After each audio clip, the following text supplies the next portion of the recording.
What's up, everyone? Tonight, we're stepping into the grim and often brutal world of medieval assassins. These were the stealthy individuals who crept through the halls of power and the alleys of forgotten cities, changing history with a quick strike and a hushed command. Hollywood might make it look cool, but let me tell you, life as a medieval assassin was absolutely terrible. Before we jump in, a quick heads up. Hit that like button and subscribe. And I always love to hear where you're all watching from. So let me know in the comments where you're located and what time it is for you.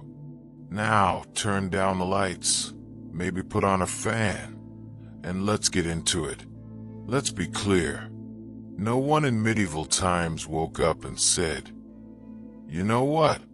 I'd like to stab a nobleman in the throat for 12 silver coins and the honor of hiding in a barrel for 3 days." Becoming an assassin wasn't a career path. It was more like the final, grimy destination on the life went horribly wrong train. Most medieval assassins weren't mysterious loners trained in mountaintop temples.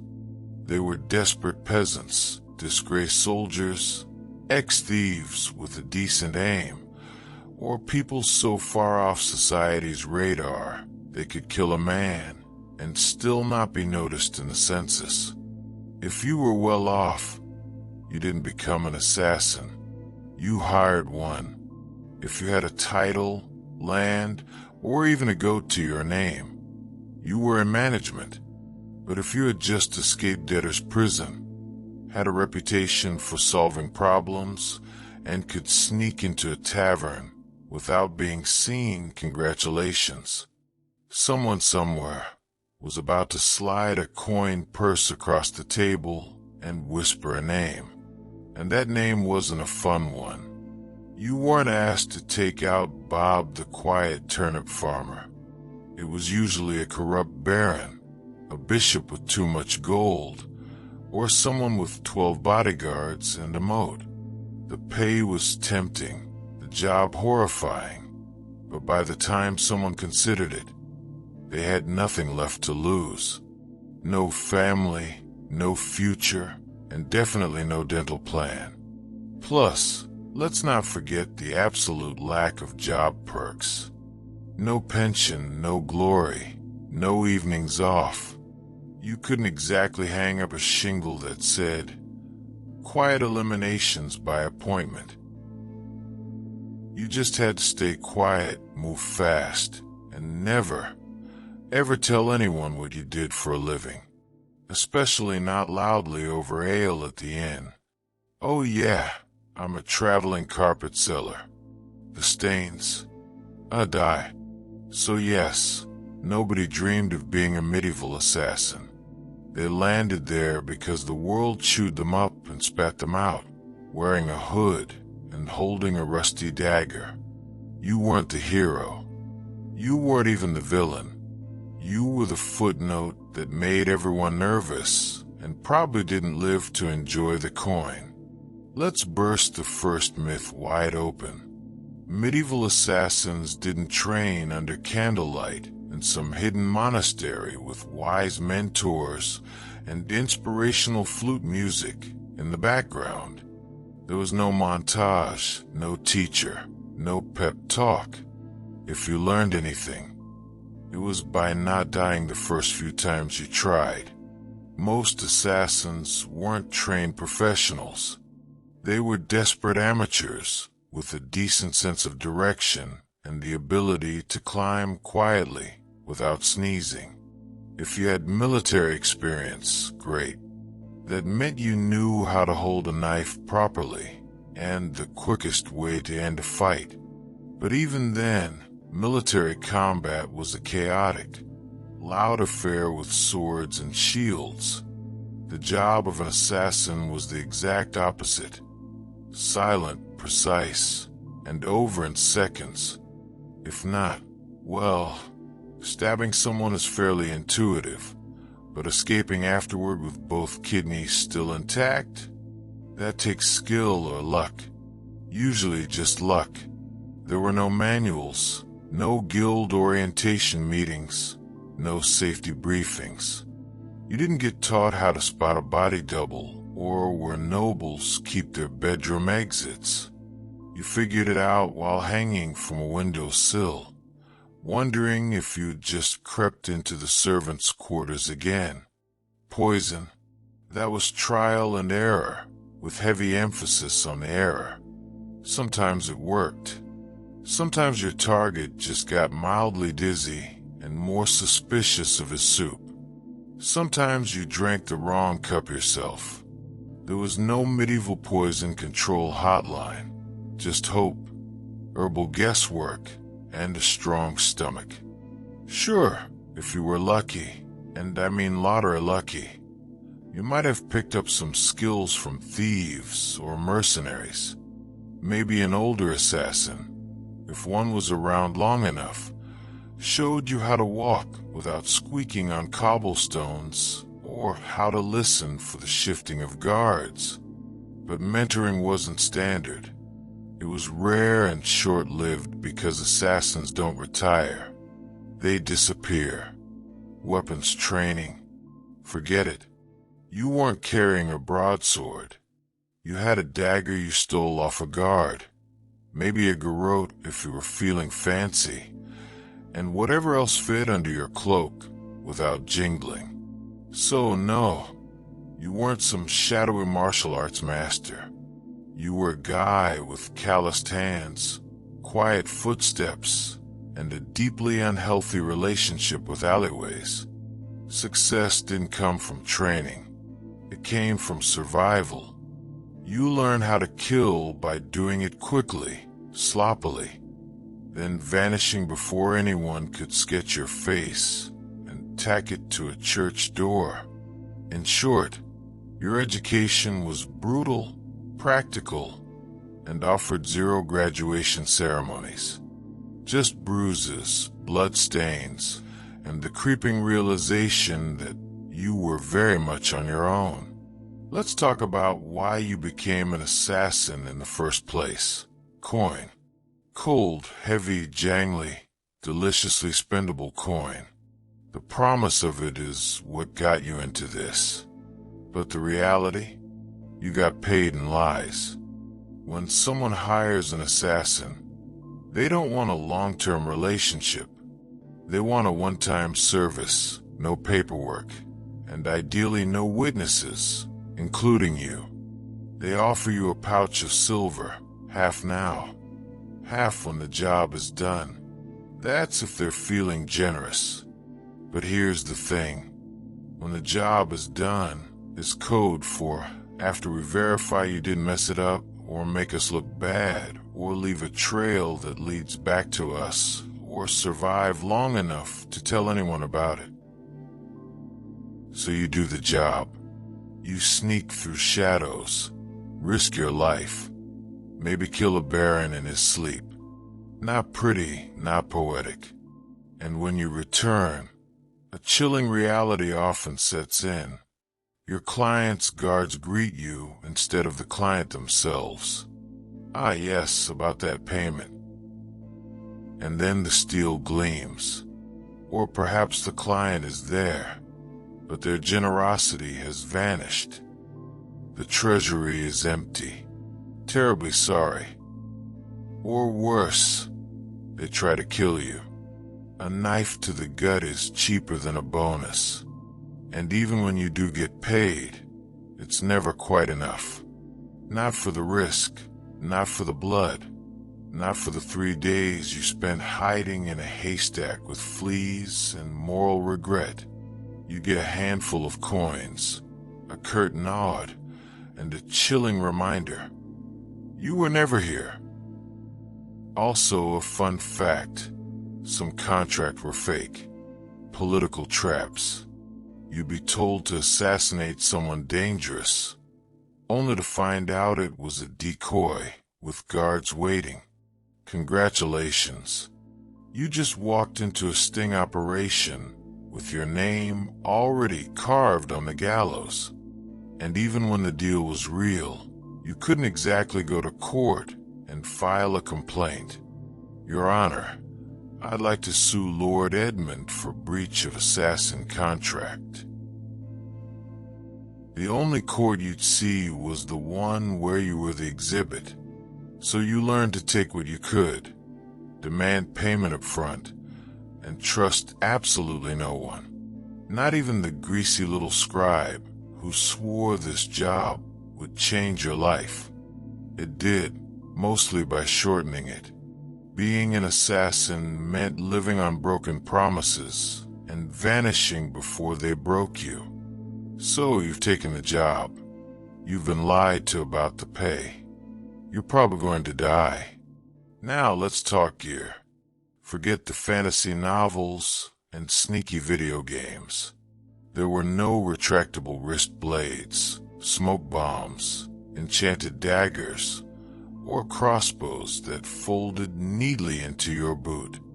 Your toolkit consisted of whatever you could steal, sharpen, or hide beneath a tattered cloak without clanking. If you were lucky, and I mean found a gold coin in a dead man's shoe lucky, you had a good dagger. Not ornate, not curved like a dragon's tooth. Just sharp, hopefully rust-free, and ideally one that didn't smell like the last guy you stabbed with it. Perhaps you managed to acquire a short sword, but the logistics of concealing it were a nightmare. Every noble's guard would eye you with suspicion if you walked around with a bulge under your cloak. The truly effective weapons were the ones that looked like nothing at all. A sharpened piece of metal disguised as a belt buckle, a small, heavy rock carried in a sling bag, or the simple garrote wire. The most reliable weapon was often a pillow, a quick smother in the night, quiet and effective. Poison, as mentioned, existed, but it was an unpredictable gamble. Made from plants, minerals, or toad guts, it was less science and more desperate kitchen alchemy. Some concoctions worked instantly, paralyzing the victim. Others took hours, making your target writhe in agony. Then there were the truly useless poisons that just made your victim vomit for 2 days and then recover, angrier and now very suspicious of stew. There was no quality control, just the hope that your herbal brew was potent enough. You never knew if you had just spent your last coin on a substance that would merely give a man a bad stomachache. Ropes, occasionally useful. Maybe you had a grappling hook, but it was probably a heavy, clunky thing that made a terrible noise when it hit the stone wall. The most common gear was a simple hooded cloak, worn and stained, blending into the shadows, and your own wits, which were sharpened daily by the constant threat of discovery. So, when you see a character in a movie with a flawless black outfit and a dozen custom-made gadgets, just remember the reality. The real medieval assassin was a guy with calloused hands, quiet footsteps, and a deeply unhealthy relationship with alleyways. Success didn't come from training or fancy gear. It came from survival. You learned how to kill by doing it quickly, sloppily, then vanishing before anyone could sketch your face and tack it to a church door. In short, your education was brutal, practical, and offered 0 graduation ceremonies. Just bruises, blood stains, and the creeping realization that you were very much on your own. And in this world of broken promises and rusty daggers, the only prize you could truly hope for was another night to live. You could strangle, climb, or tie something up with one, but you'd better know how to use it fast, because nothing kills the mood like trying to wrestle someone while muttering, "Wait," which not goes under again. Bows. Effective, yes, if you had one, knew how to shoot it, and weren't trying to smuggle it through a palace disguised as a flower arranger. Most assassinations were up close and personal. No time for elegant marksmanship, just quick, quiet, and hopefully not messy enough to slip in. And you didn't get backups. If your blade bent, broke, or fell down a well, it was time to improvise. A slate roof tile, maybe. A rusty nail, worth a shot. A shoe buckle used with intent. These were desperate times. You carried your tools hidden in hems, boots, or inside hollowed-out bread if needed. And you kept them close, not just for safety, but because in this line of work, your weapon was your best friend, your boss, and your only retirement plan. There were no upgrades, no tinkering with gear between missions. You didn't polish your kit. You prayed it didn't betray you mid-strike, because in the end, it wasn't the weapon that did the killing. It was you alone, poorly equipped, and expected to perform miracles with a spoon and a prayer. Assassins weren't hired to take out random drunks in back alleys. No one paid you to stab Jeff, the sleepy candlemaker. Your targets were important. Nobles, bishops, military officers, sometimes even royalty. And those people, they were very hard to kill. First, there were the guards. Not one or two, but dozens. Armed, armored, and well-fed. Some guarded the front, some the back. Some just stood there looking intimidating, daring you to blink wrong. You'd spend days memorizing patrol patterns, door creaks, and exactly how many stairs it took before the guard with asthma needed a breather. Second, there were walls. Castles didn't have front porches. They had gatehouses, murder holes, and moats full of things that bite. If you didn't fall into the water, you still had to worry about arrow slits and boiling oil. Yes, boiling oil. Your job description included may get flamed for peeking. Third, there were the servants and staff, the cooks, scribes, and stable boys. One wrong look from you, and they'd be whispering to the guard captain faster than you could say, "I'm just a herbalist." Assassins weren't just fighting swords. They were fighting gossip. And medieval gossip travels at light speed if it means someone gets to keep their head. And finally, your actual target, paranoid. Rightfully so. These people were surrounded by backstabbers, relatives with claims to their titles, and 36 people pretending to like them. They didn't eat without a tester. They didn't sleep without 3 locks on the door.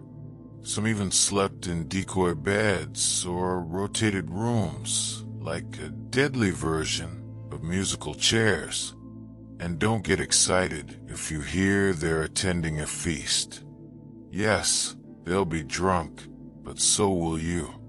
And you'll still have to get past the royal guards, 3 dogs, a very alert jester, and 50 witnesses holding tankards. Even getting close to your target could take weeks. Posing as a servant, bribing a chambermaid, or hiding in barrels. And when the moment finally came, you had one shot. One precise, perfect, non-squeaky, non-bloody, ghost vanish in the night moment. Or you become the next public deterrent, swinging from the castle gate with a sign that read, "Nice try." Let's be honest.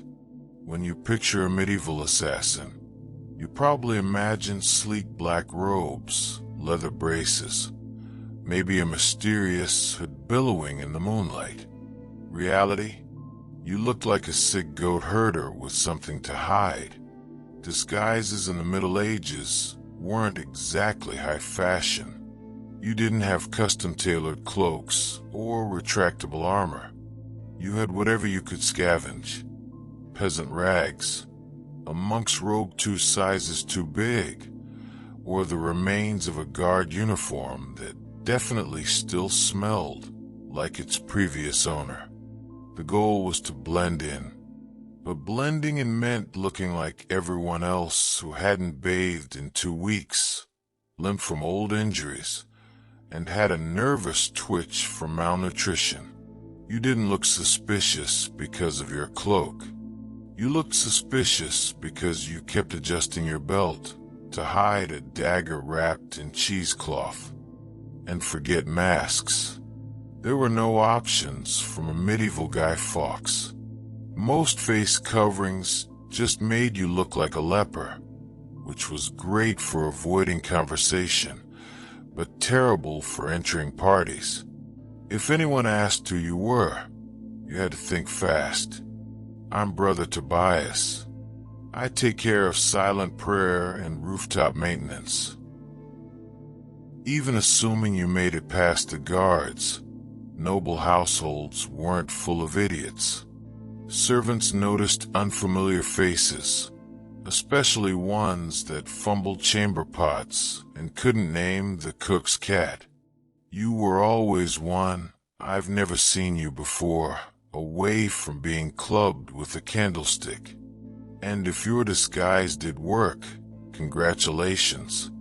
You now had to stay in character for hours, while pretending not to notice all the very stab-worthy people wandering by.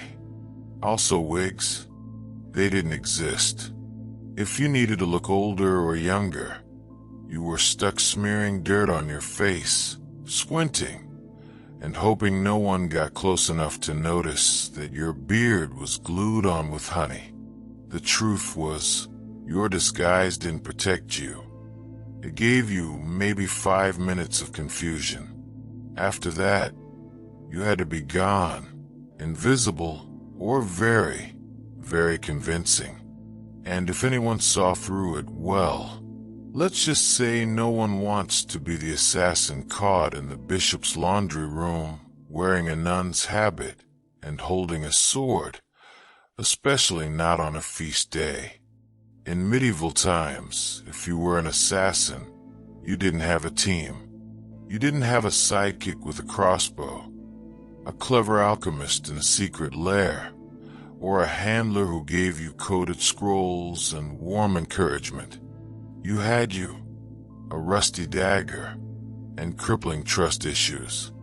There were no guilds, at least not ones you could actually count on. And if there were whispers of a brotherhood of assassins, it was mostly tavern talk fueled by ale and boredom. You were more likely to meet a ghost than another professional killer who wanted to network. Why the isolation? Because in your business, the fewer people who knew you existed, the longer you lived. Every contact was a risk. Every loose tongue a potential noose. Even your client might not know your real name. And if they did, you were already planning your exit.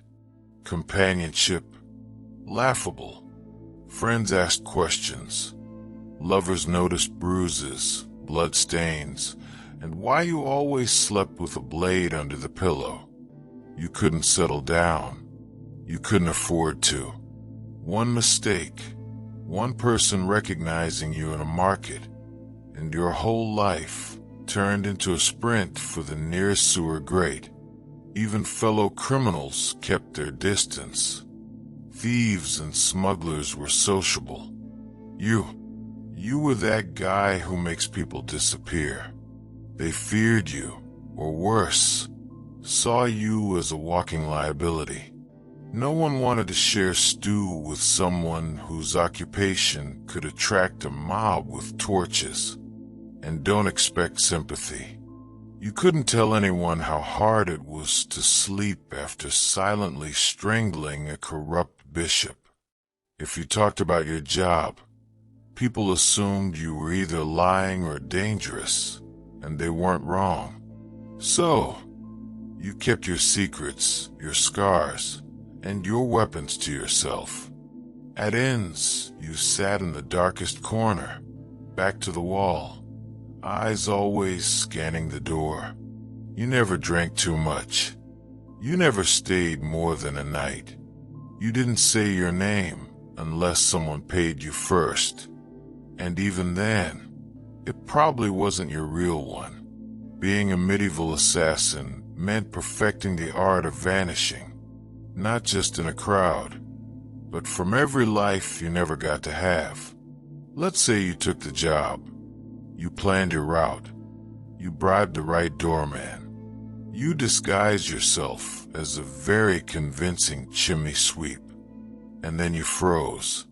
Maybe the target turned around unexpectedly. Maybe they were with their child. Maybe you got the shakes at the worst possible moment, and your knife hand trembled like a terrified squirrel. Guess what? You're now dead. Because failure for a medieval assassin wasn't a slap on the wrist or a bad performance review. It was a public, painful, and wildly theatrical death, often involving ropes, fire, wheels, or sharp iron devices with names like the Bone Cracker's Delight. Missing the kill meant blowing the whole operation. Your target lived and immediately told everyone that someone tried to murder them. Suddenly, you weren't a shadow. You were a wanted man with a detailed description and probably a crude sketch tacked to every tavern wall within 30 miles. And those guards you once snuck past, now they're motivated. Sometimes it wasn't even your target you had to worry about. It was your client. If you failed, you were no longer an asset. You were a liability. Someone who could be tortured, interrogated, or worse, talk. The very people who paid you would be the first to put out a second contract on you. And there were no second chances. No, sorry, the blade slipped. I'll try again tomorrow. You had one shot, one moment in time.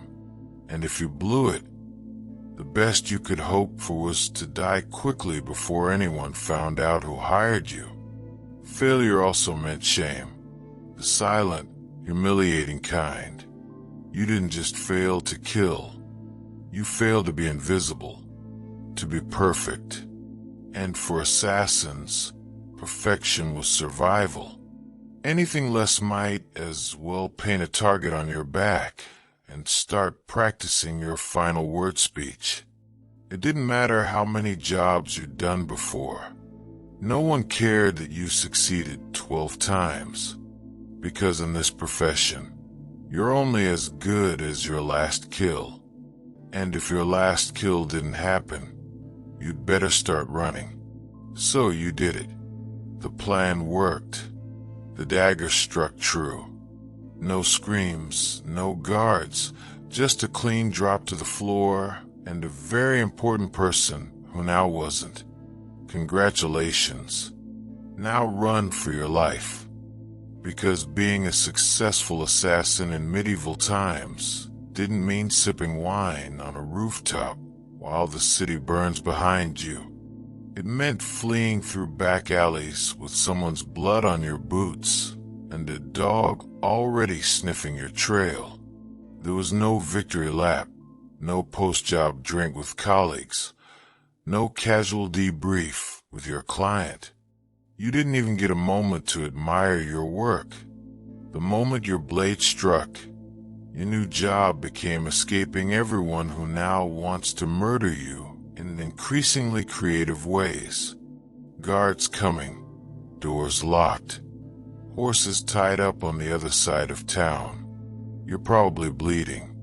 You had to plan your exit before the kill. Routes, disguises, fallback safe houses. Maybe a boatman who owed you a favor, or at least didn't ask questions, because the city would go on lockdown within minutes. No one wanted scandal, and lockdown meant closed gates, armed checkpoints, and a dozen angry men with swords who all just received your rough sketch and the phrase, maybe armed and extremely stabby. And let's talk about the client. Assuming they actually planned to pay you, they weren't going to meet you at a cozy tavern with a smile and a thank you card. They'd probably vanish, too, because an assassin who just completed a job is the most dangerous person alive. You knew too much. You'd proven you could get into places others couldn't. So, even when you succeeded, you walked away with coin in one hand and a giant target on your back. And what did you win? A week of sleeping in hovels, bribing ferry captains, shaving your beard in the dark, and pretending your name was Brother Lucian as you tried to blend in with monks heading east. Because success didn't mean survival. It meant starting the whole game over in a new city under a new name, with even more people looking for you this time. So yes, you made the kill. Now run like hell. If being a medieval assassin wasn't already miserable enough, poor, hunted, and sleeping in places that smelled like goat, you also had to deal with the wonderfully creative paranoia of people around you. Because in the Middle Ages, assassins weren't just feared, they were considered cursed. To the average peasant, you weren't just a killer in a hood. You were some unholy creature who whispered to demons and smeared frog guts on your blade under a full moon. Why else would you be able to sneak past guards and vanish in the dark? Logic wasn't exactly popular back then, but superstition, oh, that was everywhere.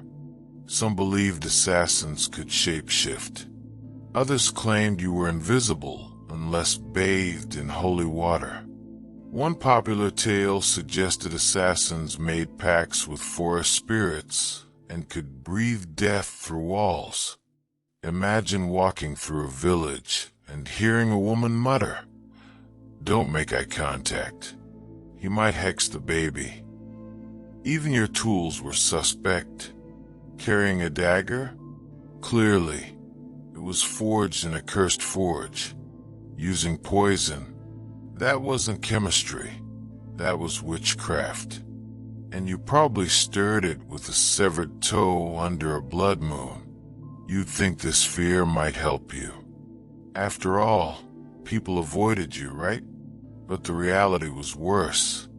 Superstitious mobs don't hesitate. They don't ask questions.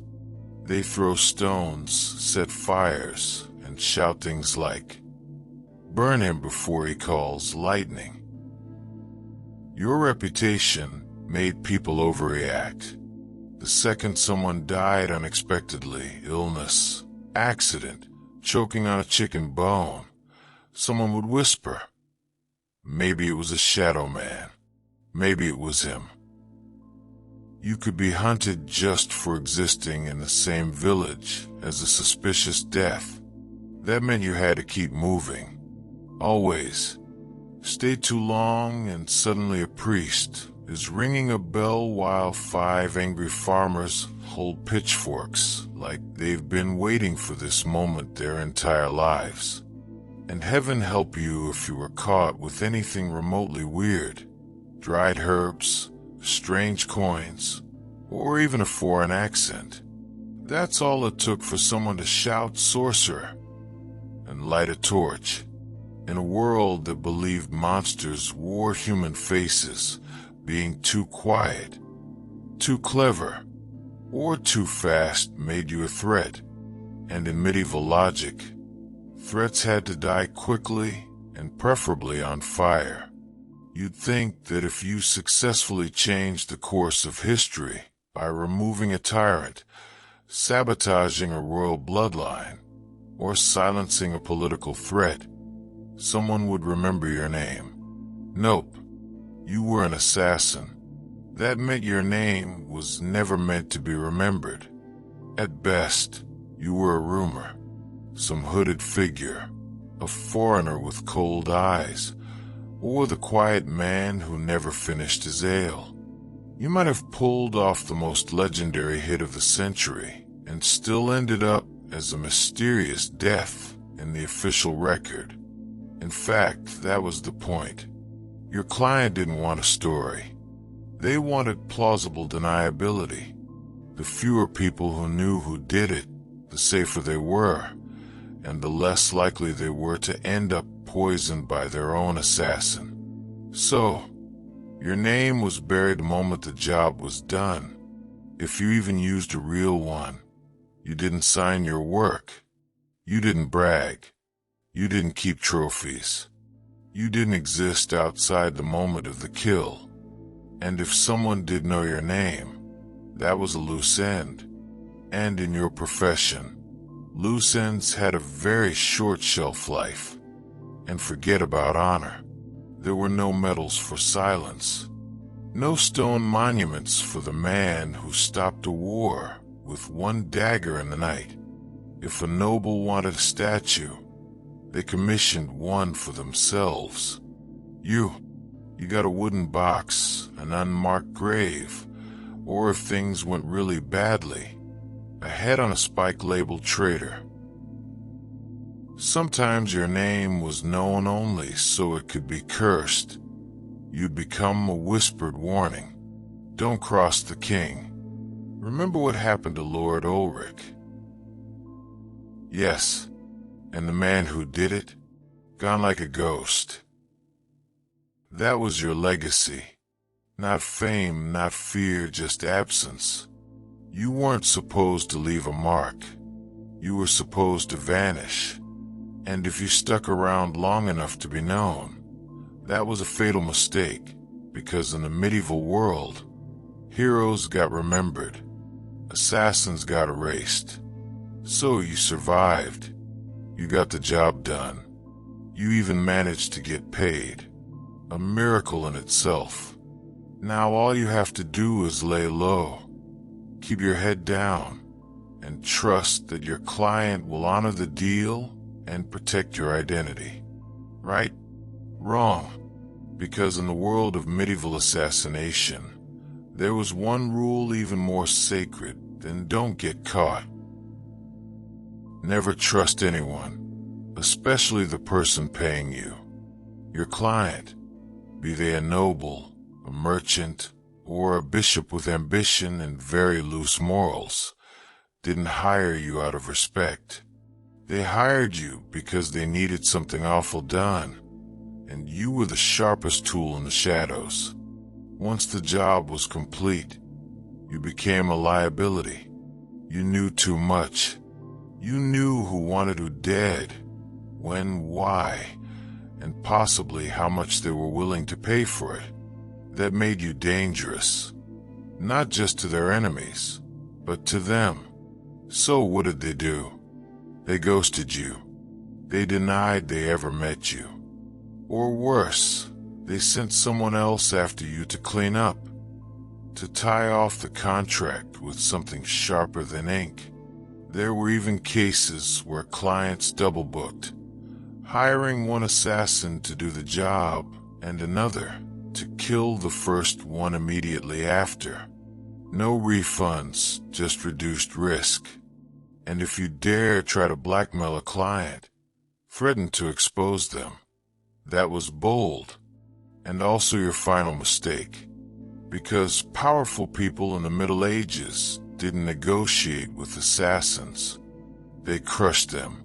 If your client had a shred of honor, a rare species indeed, you might get paid and left alone. But even then, You'd still have to assume they were watching you from a distance, with someone already sharpening steel and memorizing your walk. You were the secret that couldn't talk, the shadow that couldn't stay. Even success wasn't enough to earn trust. In the brutal reality of the medieval world, an assassin was a ghost with a price on their head. You might have survived a dozen contracts, slipped through castle walls like a whisper, and outsmarted the smartest minds in the kingdom. But your success was a debt, not an asset. Every client you worked for, every secret you carried, was another thread in a net tightening around you. You were walking, talking liability, and the people who hired you knew it, because in their eyes, if you killed once, you could kill again. And no one, not even the person who hired you, wanted to be next. Let's say somehow you beat the odds. You survived the kills, the lies, the poisonings, the betrayals. You outlived your enemies, your employers, and probably your own sense of morality. Now what? You retire? Absolutely not. Because in medieval times, assassins didn't get retirement plans. There were no farewell banquets, no quiet cottages by the sea, no pensions paid in gold coins and grateful whispers. You didn't fade into a peaceful life. You vanished or you died, often both. The problem was simple. You were never safe. Even if you walked away from a job, your past didn't. You had too many secrets in your head, too many names in your memory, and too much blood on your hands. People didn't want you retired. They wanted you forgotten, which usually meant buried. And even if no one came after you, and that's a big if, you had to live with a constant fear that someone might, that a new assassin, young and eager to prove himself, had just received a contract for a shadowy figure who used to be someone dangerous. So, you changed your name again. You moved to a village where no one asked questions. You faked a limp, sold herbs, pretended you once worked as a guard. But even then, you didn't sleep well. You avoided crowds. You always sat facing the door. You kept your dagger under the floorboard, next to the pouch of coins you never touched, because it still smelled like the man you earned it from. And you couldn't trust yourself either. Years of silent killings and quick escapes did something to your brain. Every knock on the door made you flinch. Every stranger on the road might recognize you. You stopped dreaming because dreaming was dangerous. You couldn't love. You couldn't relax. You couldn't laugh too loud. You lived like a ghost pretending to be a man. The truth was there was no end game for a medieval assassin. Just a slow, cold fade into obscurity. Always moving, always watching. Until one day you slipped into the dark and no one noticed. And maybe that was the best you could hope for. By now, you've probably figured it out. Being a medieval assassin wasn't darkly romantic. It wasn't noble. It wasn't even all that profitable. It was a grim, thankless, short-lived career wrapped in blood-stained linen and followed by a crowd of people who wanted you dead. You wouldn't last, not a week, maybe not even a day, because you'd start with the wrong assumptions. That you'd be sleek, in control, a whisper in the dark. But what you'd really be is cold, hungry, and one bad guess away from the noose. You'd slip into town, cloak pulled tight, ready for action, only to discover that your target moved locations. The guards are drunk but trigger happy.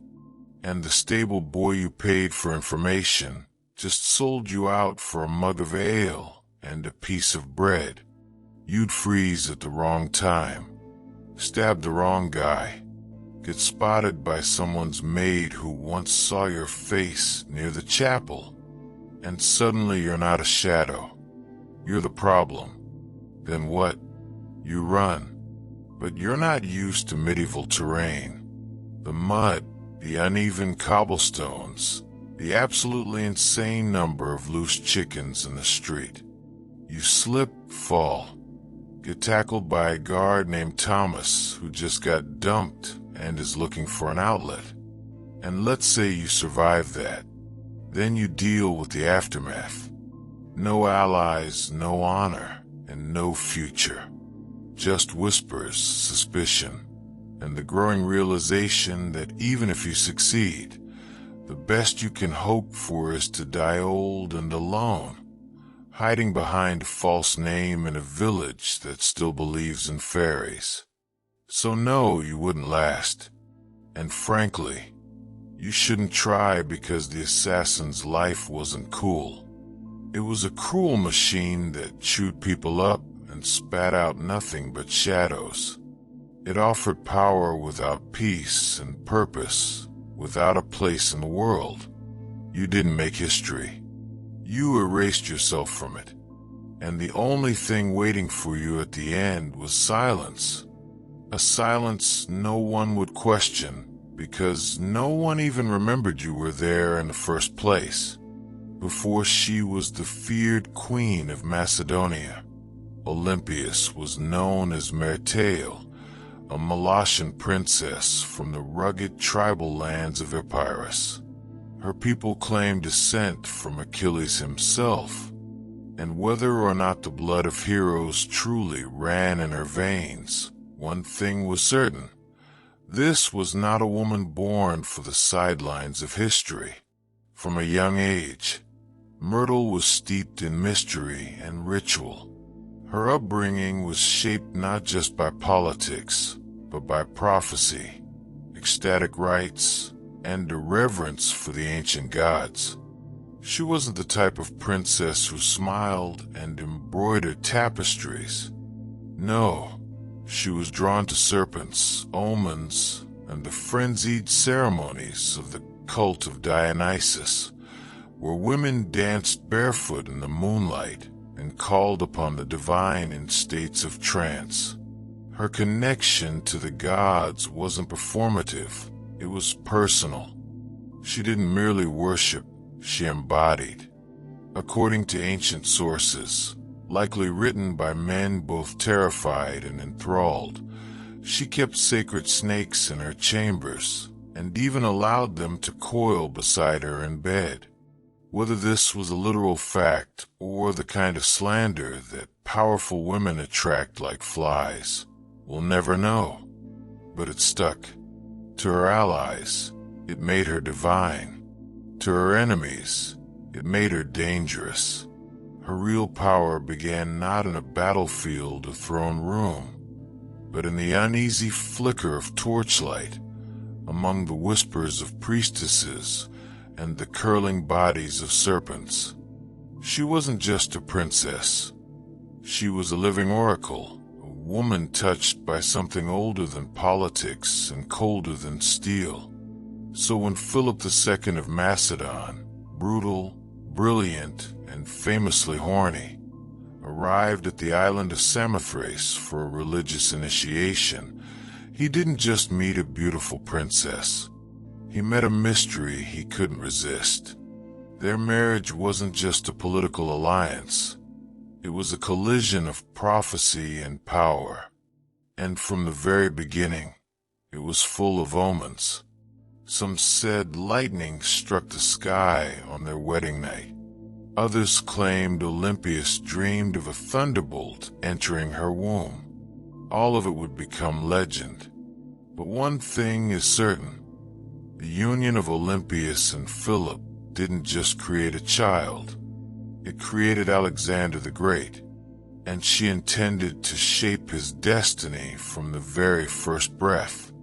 Olympias's marriage to Philip II was not the fairy tale one might expect for a queen who would one day birth an empire. From the beginning, it was a combustible mix of prophecy, pride, and paranoia. Philip, ruthless, charismatic, and already collecting wives like trophies, married Olympias around 357 BC. She was likely just a teenager, but she wasn't naive. She saw in Philip a man whose ambition matched her own, and perhaps even a divine match for her spiritual destiny.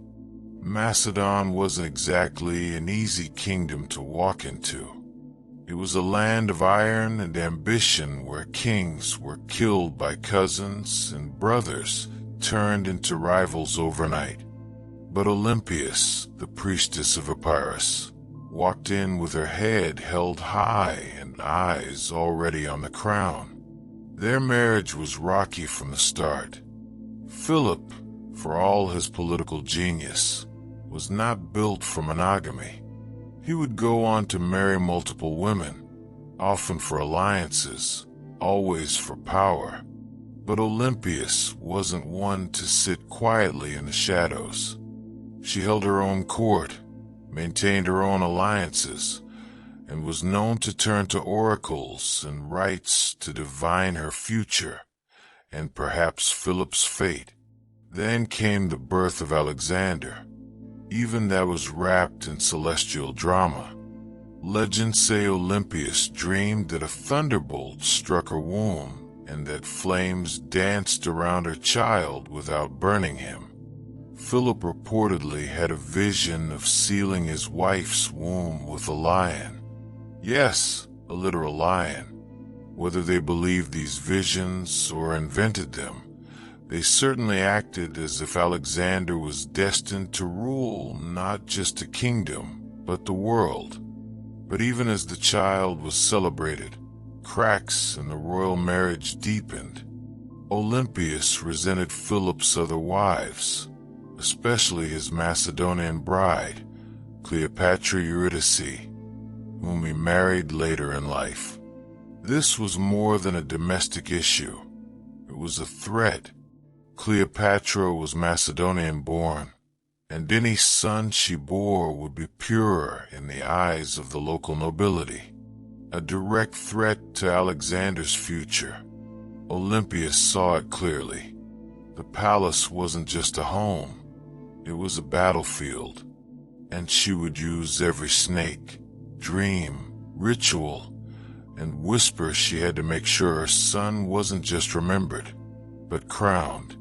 She was no longer Myrtle. She was Olympias now, and no one would take her son's throne without facing her wrath. By the time Alexander was a teenager, the Macedonian palace in Pella had become a war zone of veiled insults, political maneuvering, and bitter rivalries. Olympias wasn't just fighting for influence. She was fighting for survival. She knew that the court was filled with snakes, but she was the one who taught them how to bite. Philip II had begun to distance himself from her. He was campaigning more, drinking more, and perhaps worst of all, listening more to his Macedonian advisors. The final blow came when he married a young noblewoman named Cleopatra Eurydice, not to be confused with the Cleopatra of Egypt. This Cleopatra was Macedonian-born, and her uncle Attalus was one of Philip's top generals. To Olympias, it wasn't just betrayal, it was a declaration of war. The marriage ceremony was a disaster. At the feast, Attalus drunkenly mocked Olympias and Alexander, calling into question the legitimacy of Alexander's birth. Was he really Philip's son, or was he the child of a god, as Olympias liked to claim? It was meant as an insult, but Olympias seized the myth. Let them whisper. Let them believe her son was touched by Zeus. It made him untouchable. Alexander stormed out of the feast. Olympias left Macedon entirely, retreating to Epirus. But her exile was not defeat. It was strategy. In her homeland, she was still royalty. She could gather support, whisper in ears, and watch as Philip's palace began to rot from within. She didn't need to be physically present to be dangerous. Then came the shockwave. Philip was assassinated at his daughter's wedding just as he was about to invade Persia, just as he was on the verge of crowning himself, not just king of Macedon, but potential emperor of the known world. The question that echoed through every marble corridor and torchlit hall was the same. Who did it? Was it Pausanias, the jilted bodyguard who carried out the act? Was it the result of court intrigue? Was it Alexander himself? Or whisper it softly, was it Olympias? No one could prove it. No one dared, but many believed it. After all, within days, Cleopatra Eurydice and her newborn child were dead, murdered, some say, by Olympias herself.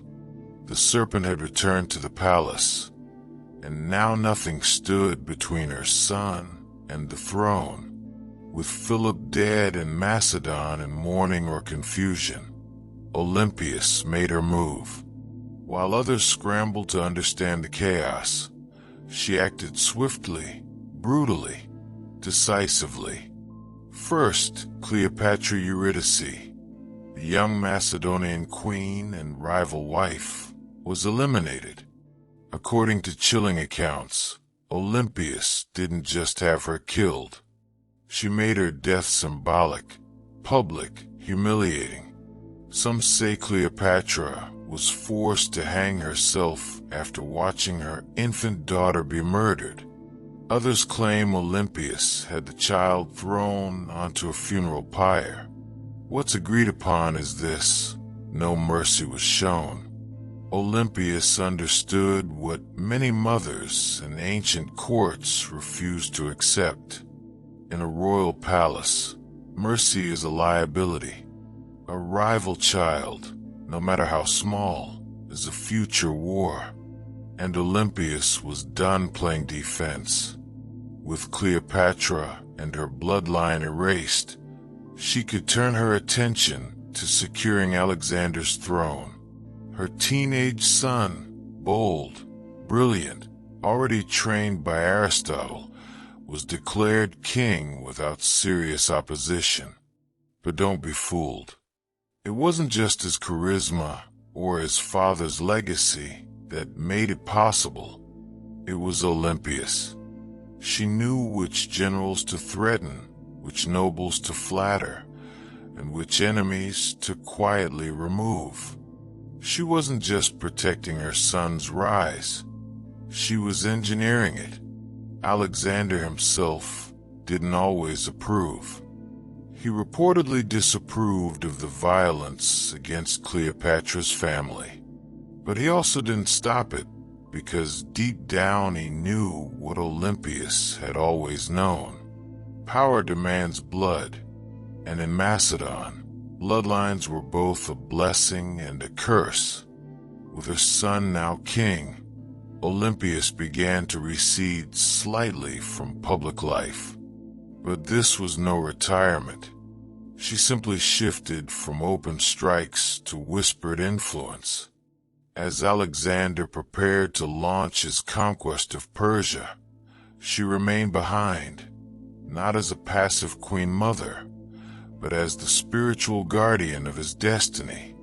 She sent him sacred relics, consulted oracles, and performed rituals on his behalf. To Olympias, her son's mission wasn't just military, it was divine. Alexander wasn't going to war, he was fulfilling prophecy. And as long as she drew breath, no rival, Macedonian, Persian, or otherwise, would derail the divine plan.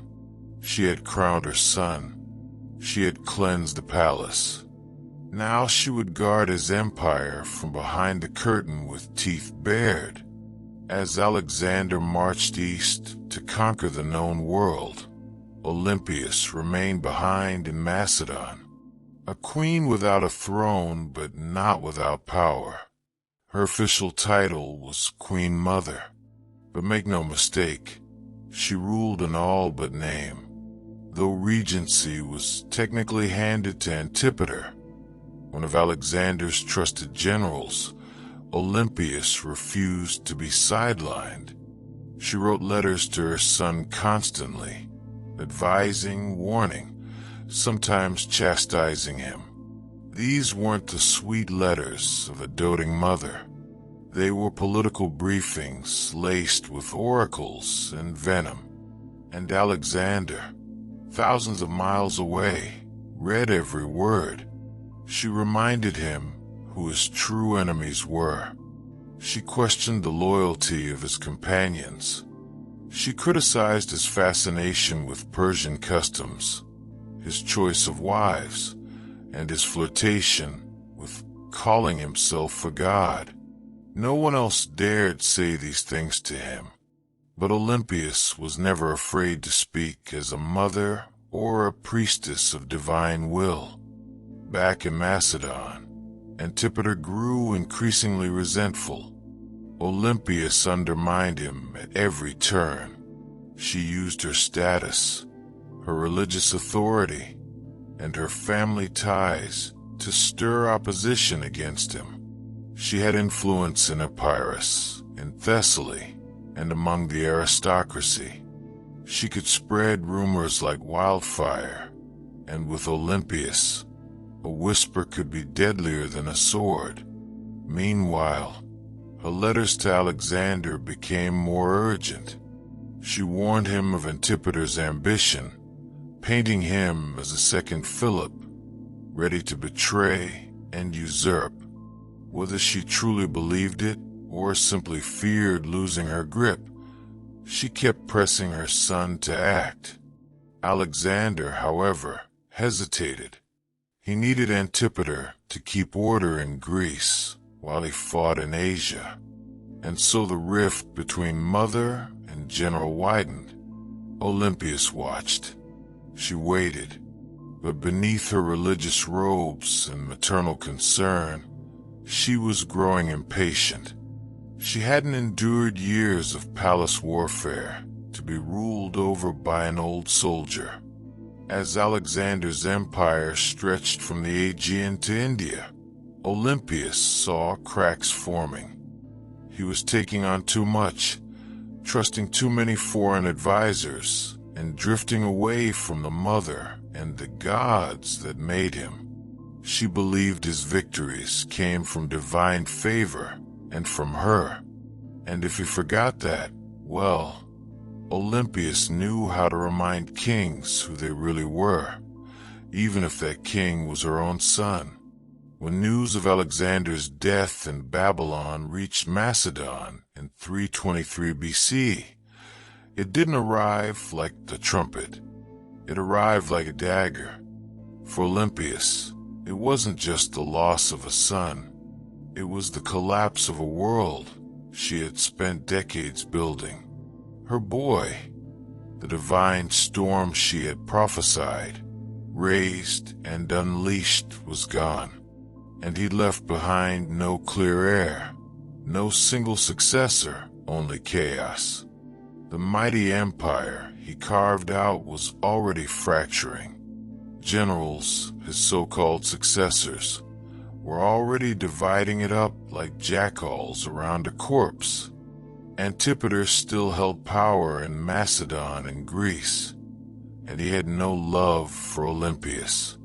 Worse, her daughter Cleopatra, Alexander's sister, was being courted by rival generals for marriage, each one hoping to use her bloodline as a claim to the throne. Olympias saw what was coming. Civil war wasn't a possibility, it was inevitable. And once again, she would have to act. But she no longer had Alexander. What she had instead was his bloodline, his young son, Alexander IV, born to Roxana, the Bactrian princess Alexander had married. Roxana, still in Macedon, was vulnerable. The boy was even more so. Olympias recognized that the infant was now the last true piece of her son's legacy, and that made him a target, but it also made him a weapon. She allied herself with Roxana and the boy, determined to protect them and use the child's birthright to stake her own claim in the political battlefield. But the tide was turning. The generals who once bowed to Alexander had no interest in kneeling to his widow or his mother. They had armies now, ambitions, and grudges. Olympias didn't flinch. She'd faced snakes, traitors, and kings. A few warlords with crowns and stolen spears wouldn't scare her. So she plotted. She waited. She watched as Antipater died and was replaced by his son, Cassander, a man with ice in his veins and no tolerance for the old queen's games. It was only a matter of time before these two forces collided. The serpent mother of Alexander and the cold-eyed usurper who wanted her buried.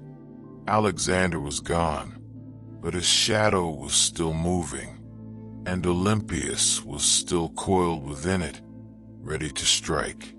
Years after Alexander's death, while his empire crumbled into civil war, Olympias made her most audacious move yet. She returned to Macedon, not as a grieving mother, but as a political force of divine fury. The regency had been splintered. Cassander, the son of her old enemy Antipater, was seizing power, and Roxana, along with young Alexander IV, was effectively imprisoned. Olympias saw the writing on the wall. If she did not act now, her grandson would vanish like a shadow at dusk. So she made a deal with Polyperchon, an aging general who still held a flicker of legitimate authority. Olympias would return, not to plead, but to rule. With Polyperchon's backing, she entered Macedon at the head of an army, and the moment her feet touched home soil, everything changed. Towns opened their gates. Soldiers defected to her side. Even some of her old enemies hesitated. Olympias, despite her age, was still a name that shook the ground. Then came her vengeance. One by one, she hunted down the loyalists of Cassander, and when she finally caught Philip III, Aridaeus, Alexander's mentally impaired half-brother and puppet king, she ordered his execution. According to some sources, his wife Eurydice was captured and given the opportunity to kill herself. When she refused, Olympias had her strangled.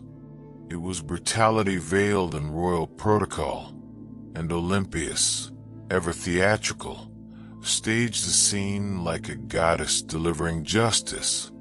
Her message was clear.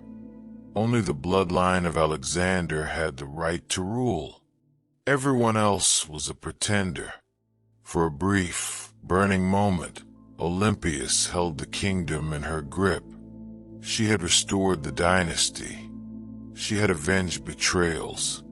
She had reminded Macedon what royal power looked like when wielded by a woman with nothing left to lose. But power in Macedon was like fire in dry grass, and Cassander was still out there, calculating, biding his time. He returned with a vengeance. His army outnumbered hers, his resources deeper, his cruelty colder. Her allies began to abandon her. Polyperchon lost influence. The tide turned. Olympias, now isolated in the fortress of Pydna, watched as her enemies closed in. She had lit the match. Macedon had burned, and now the smoke was thick, and her enemies were at the gates. Olympias, once the most feared woman in the ancient world, now found herself besieged in the coastal fortress of Pydna, alone, cut off, surrounded by the army of Cassander, who had come to finish what his father had started. But Olympias didn't beg. She didn't plead. For nearly a year, she endured the siege like a statue carved from divine wrath. Food ran short. Disease crept in. Allies vanished. Yet within the fortress walls, she maintained the same unshakable presence that had once shaken kings. To the very end, she carried herself not as a prisoner, but as the mother of a god. Cassander, ever cautious, hesitated. He knew killing Olympias was dangerous. Even now, she carried a myth around her like armor. She was still the mother of Alexander the Great. To strike her down might seem like blasphemy. So he offered her safety. Surrender, he said, and her life would be spared. Olympias knew better. She had seen too many royal promises turn to ash. Still, hunger was no longer just a discomfort, it was death. Her garrison broke. Her followers surrendered. And Olympias, unbending until the very end, was finally handed over to her enemies. Cassander didn't kill her himself. That would have been too simple and too merciful. Instead, he turned her over to the families of those she had executed during her brief return to power. Let them decide her fate. They condemned her to death. But here's the catch. When the executioners came, no one dared strike the first blow. Olympias stood tall, regal, silent, eyes fixed on them like an oracle staring through smoke. These were Macedonians. They had grown up hearing of her rituals, her visions, her snakes. They had once cheered her son as a living god, and now here she stood, a frail old woman cloaked in myth, and not a single man had the courage to swing the sword. So Cassander sent others, foreigners, outsiders, people who had no memory of her power, only orders to follow. And thus, Olympias was finally struck down, not with ceremony, not with dignity, but with silence. Her death marked the end of Alexander's bloodline and any meaningful power, and with it, the final ember of an empire founded on divine ambition was snuffed out. But even in death, Olympias left behind a shadow, and history would never forget the Serpent Queen.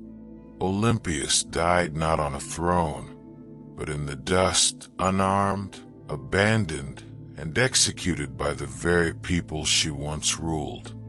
But history is strange. It does not always favor the ones who die in silk sheets. Sometimes it remembers those who went down hissing. And Olympias was never meant for quiet history. In life, she had wielded motherhood like a sword and prophecy like a shield. She wasn't just the mother of Alexander the Great. She was one of the architects of his rise. Without her, there is no myth of the divine child, no rituals whispering of thunderbolts and lions, no ruthless purging of rivals that cleared the path for a teenage king to rule the known world. Olympias didn't just give birth to an empire, she defended it with claws. Yet, even among the ancient world's most ruthless dynasts, Olympias stands apart. She didn't command armies in the field like Cleopatra, or ride into battle like Boudica. Her battlefield was subtler and colder. It was a world of poisoned goblets, political marriages, priestesses, and oracles. She understood the power of fear, and even more importantly, she understood the power of belief. She made people believe her son was divine, and she may have believed it herself. Her enemies branded her a murderer, witch, a manipulator, and they weren't wrong. Olympias was all those things and more. She was the product of a brutal world that respected cunning far more than kindness.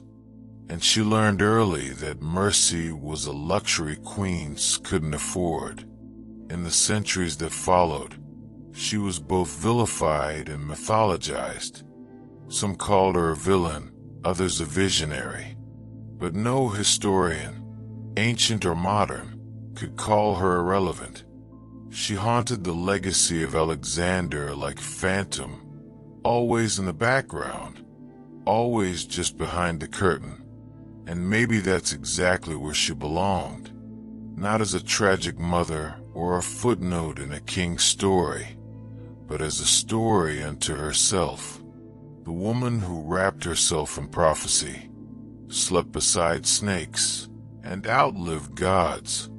Olympias's bones turned to dust long ago, but her legend endures in every tale of ruthless queens, in every whisper of blood-borne destiny, in every empire built on myth. She is still there, coiled in the dark, waiting. On the sun-bleached island of Crete, just a few miles south of the modern city of Heraklion, lies a ruin that feels more like a dream than a real place. Stone corridors snake in all directions. Rooms twist and double back. Staircases lead nowhere. It's easy to lose your sense of direction even today. This place is Knossos, the heart of Minoan civilization and the supposed inspiration for one of the most enduring myths in human history, the labyrinth of the Minotaur. But before there was a legend, there was a palace unlike any other, built around 1900 BC and expanded over centuries. Knossos wasn't just a royal residence. It was an entire city under one roof, covering nearly 150,000 square feet. It featured over 1,000 rooms, light wells, storage magazines, shrines, workshops, and what may have been the first flushing toilets in history. It had running water, multi-story apartments, and an intricate system of air circulation. This wasn't a primitive fortress. It was an architectural masterpiece. To modern archaeologists, Knossos looks like organized chaos. To ancient visitors, it probably felt like magic. The man who brought Knossos into modern awareness was British archaeologist Arthur Evans. In the early 1900s, Evans excavated the site and quickly became convinced that this was the origin of the Greek labyrinth myth. The layout was disorienting, the architecture deeply symbolic, and everywhere he turned, he found motifs of bulls painted on walls, carved into stone, or sculpted into tiny golden charms. The bull, after all, was sacred to the Minoans. Evans even went so far as to name the civilization after the mythic King Minos. Whether Minos was real or not, his legend became inseparable from the ruins. But here's the twist. No one's found a literal labyrinth. No underground maze, no prison chambers, no half-man monster. What we have instead is something far more mysterious. A city designed in loops, wings, and layers, deliberately difficult to navigate. And the deeper you go, the more the lines between history and mythology blur. So the question remains, was the Minotaur born from these walls, or was the palace itself the monster? Knossos may not give up its answers easily, but it's very good at making us ask the right questions. The myth is as famous as the ruin, a monstrous half-man, half-bull trapped in a labyrinth so complex that no one who entered ever found their way out. Only Theseus, the Athenian hero, managed to kill the beast and escape thanks to a ball of thread and the cunning of Princess Ariadne. But where did this story come from? And why a labyrinth? The earliest versions of the myth speak of King Minos, the powerful ruler of Crete, who demanded tribute from Athens in the form of 7 boys and 7 girls each year. These unfortunate souls were fed to the Minotaur, a creature born from divine punishment and shame. The Minotaur, locked in an underground maze, symbolized the dark underbelly of power, something savage hidden behind grandeur. To ancient Greeks, Crete had long been a land of wealth, mystery, and fear. Its seafaring people, the Minoans, were seen as both elegant and alien. Their rituals involved bull leaping. Their artwork depicted strange gods, and their palaces were unlike anything on the mainland. To a visiting Greek from 1000 BC, Knossos might have felt like another world. The bull itself was sacred in Minoan culture. Frescoes show young men and women vaulting over charging bulls in ritual displays. Horns of consecration, stylized bull horns, appear on rooftops and altars. Combine this with a palace that feels like a maze, and the ingredients for a legend begin to stir. But what if the Minotaur wasn't just a monster? What if it was a metaphor? Some scholars believe the tale reflects a memory of Cretan dominance over the Aegean, a time when Athens truly did pay tribute to a stronger, stranger power. The labyrinth could symbolize the political entrapment of weaker states, and the Minotaur, the raw, terrifying force behind Minoan rule. Others argue it's more psychological. The labyrinth is the unconscious mind, the Minotaur as our hidden urges, and Theseus, the hero walking bravely into the darkness, guided only by the thread of memory. Still, the myth remains tangled with Knossos. The palace is the closest thing we've ever found to a real labyrinth. No monster, no Ariadne, but perhaps something deeper. Not just a myth echoing through history, but a history that was asking to become a myth. Long before Athens raised its marble temples or Sparta sharpened its spears, there was the Minoan civilization, one of the earliest advanced societies in Europe. They ruled not through conquest, but through trade, art, and what seems like an almost supernatural command of architecture. At the heart of their power stood Knossos, a palace that wasn't just a seat of royalty. It was a hub of culture, ritual, and economy. The Minoans flourished from around 2600 to 1400 BC based on Crete. They developed a sprawling trade network that reached Egypt, Mesopotamia, the Levant, and even the distant shores of Spain. Their ships cut through the Mediterranean like silent arrows, carrying pottery, saffron, bronze, and luxury goods. They didn't build vast armies. They built relationships, and that, more than weapons, made them rich. What's most striking about Minoan culture is how different it was from their later Greek successors. Their artwork celebrated nature, animals, and flowing human movement, not war or divine punishment.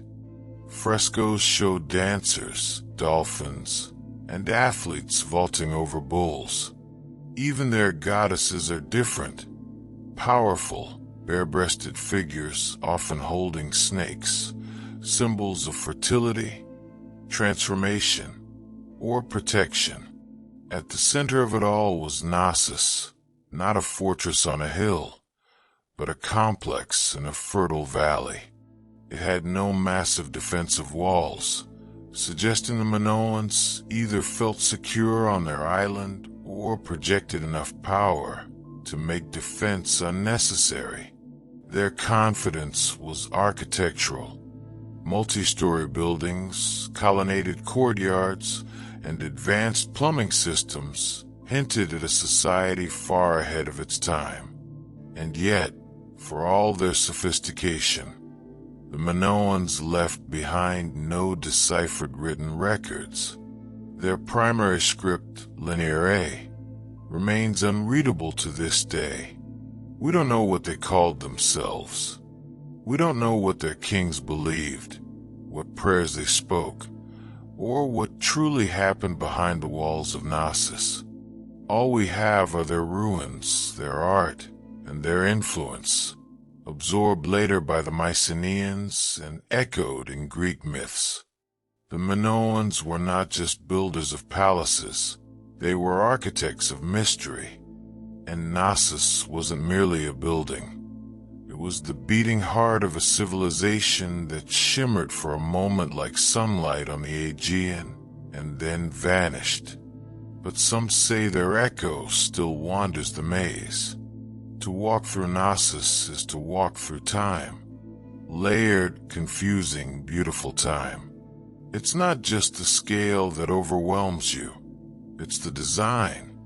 Rooms lead to rooms. Corridors split and vanish. Light wells cut through the heart of the building. Stairs spiral into shadows or emerge suddenly into sunlit courtyards. Nothing moves in a straight line. It's not hard to see why ancient visitors might have whispered labyrinth. Knossos wasn't just a palace. It was a living organism, spanning an estimated 150,000 square feet.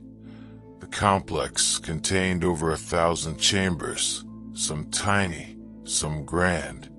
These weren't randomly placed rooms.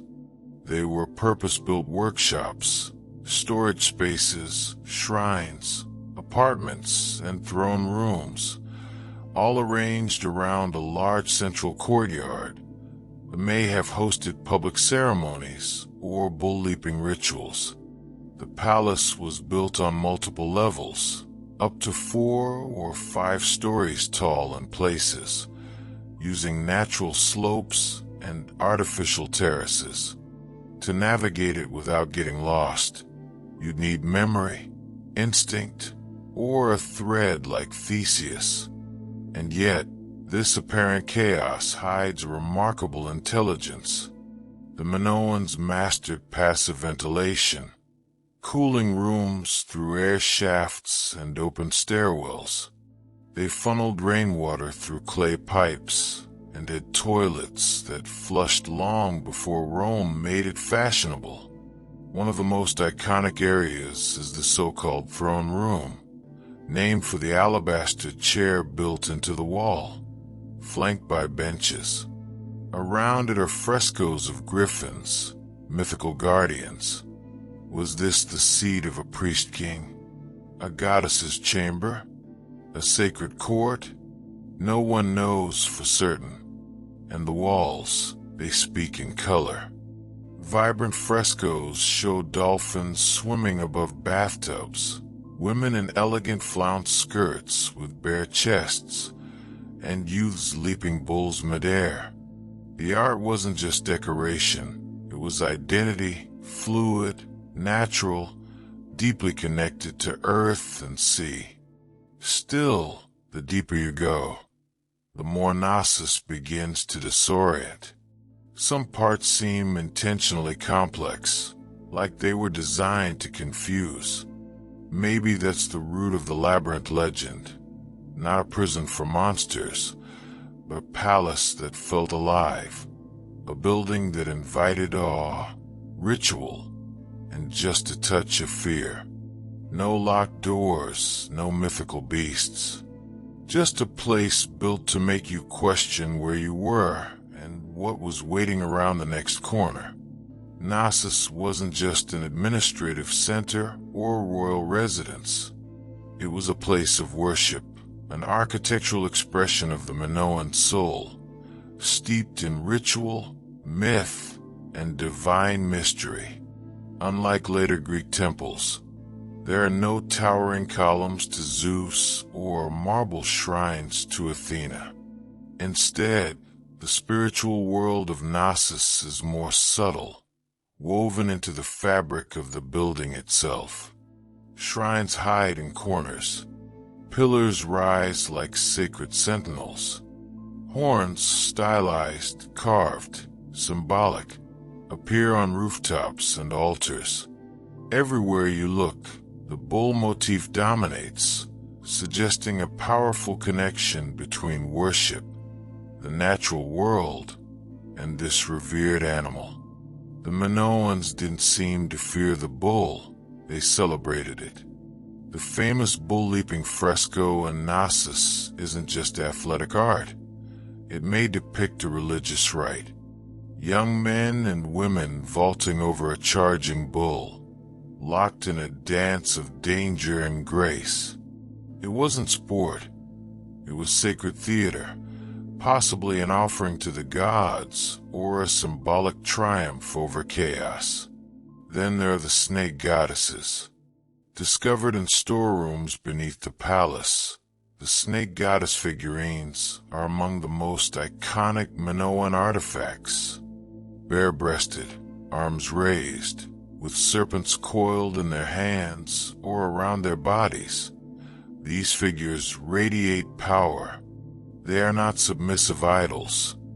They are guardians of the household, fertility, and perhaps life itself. To the Minoans, snakes symbolized renewal, rebirth, and mystery, creatures of both earth and underworld. The rooms where these objects were found hint at household shrines or ritual spaces, quiet, sacred corners hidden among the palace's bustling heart. Combined with the frescoes, the horns, the altars, and the labyrinthine corridors, the entire complex begins to feel like a ritual machine, a structure built not just for living, but for connecting with the divine. There's no centralized temple at Knossos, because the palace itself was a temple. Its layout, art, and design were all part of a spiritual worldview where boundaries between sacred and secular didn't exist. This was a place where myth was architecture, where a corridor could become a passage to the gods, and where every echo in the stone chambers may have once been a whispered prayer. Knossos didn't just house people, it housed gods. For centuries, Knossos stood as a beacon of prosperity, innovation, and cultural sophistication. But then, something happened, something sudden, something no one can fully explain. By around 1400 BC, the palace was abandoned, the frescoes left to fade, and the Minoan civilization that once ruled the seas had vanished like mist over the Aegean. So what happened? Theories abound. Some point to nature. Around 1600 BC, the volcanic island of Thera, modern-day Santorini, erupted in one of the largest explosions in human history. The blast was so massive it likely caused tsunamis that battered Crete's northern coast, devastating ports and farmland. Ash clouds may have blocked the sun, choking crops and disrupting the climate. While Knossos wasn't immediately destroyed, the aftermath of the eruption may have shaken the foundations economically, politically, and spiritually. Others look to war. By 1450 BC, the rising power of the Mycenaeans, mainland Greeks, may have taken advantage of Minoan weakness. Archaeological evidence suggests Knossos was reoccupied briefly, but the culture had changed. The art became more martial. Linear A, the Minoan script, was replaced with Linear B, used by Mycenaean scribes. The palace that once thrived with snake goddesses and bull dancers now whispered in a foreign tongue. Some scholars believe the Mycenaeans didn't invade in a single conquest, but gradually absorbed the island, first through trade, then influence, and finally rule. Others argue that internal collapse, a civil uprising, political instability, or the failure of the elite may have contributed just as much. What's striking, though, is how little violence is evident in the ruins. There are no charred skeletons, no signs of mass slaughter. Knossos didn't fall with a scream, it fell with a whisper. The great palatial system simply stopped. The rooms went quiet, the rituals ended, and nature slowly crept back in. By the time Homer sang of Crete in his epics, Knossos was already ancient myth, a memory tangled in stories of kings, monsters, and labyrinths. And maybe that's fitting, because what killed Knossos wasn't just eruption or invasion. It was time, and the way all great things, no matter how beautiful, eventually vanish beneath the weight of new empires. But the bones remain, and if you listen closely, the maze still hums beneath the earth. For thousands of years, Knossos lay buried beneath the Cretan soil, just another mound of stone lost to time. Its name forgotten, its myths distorted, its walls swallowed by olive groves and dust. That is until one man decided to chase a legend. His name was Sir Arthur Evans, and he didn't just rediscover Knossos, he reimagined it. In 1900, Evans, a British archaeologist with a flair for drama and a deep love for Homeric myth, purchased the land that covered the ancient ruins.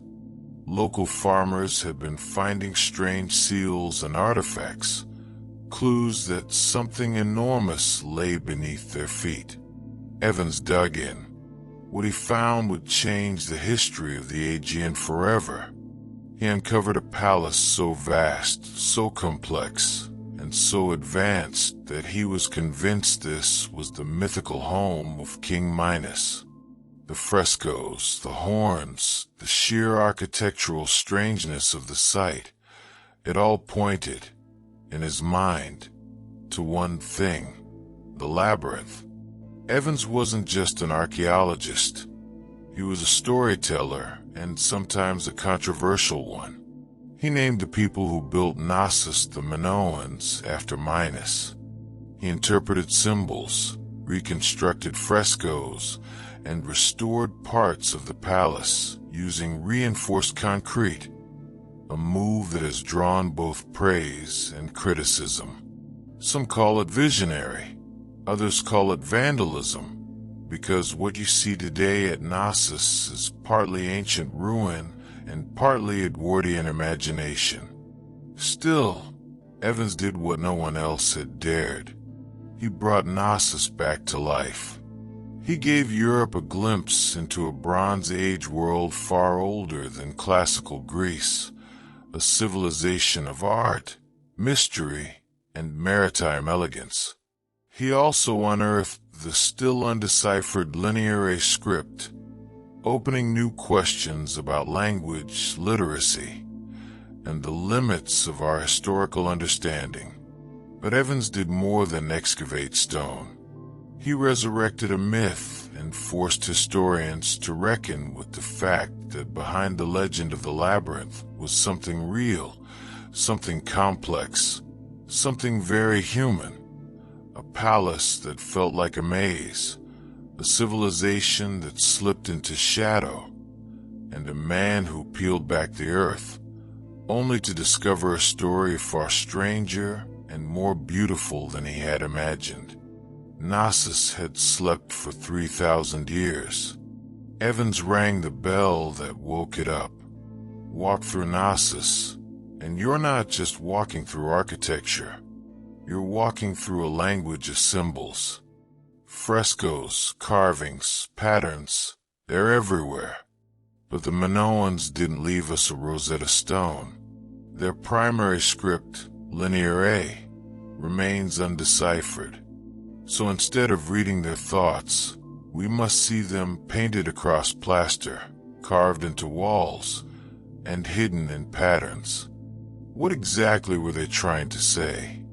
The art of Knossos is unlike anything in the ancient world.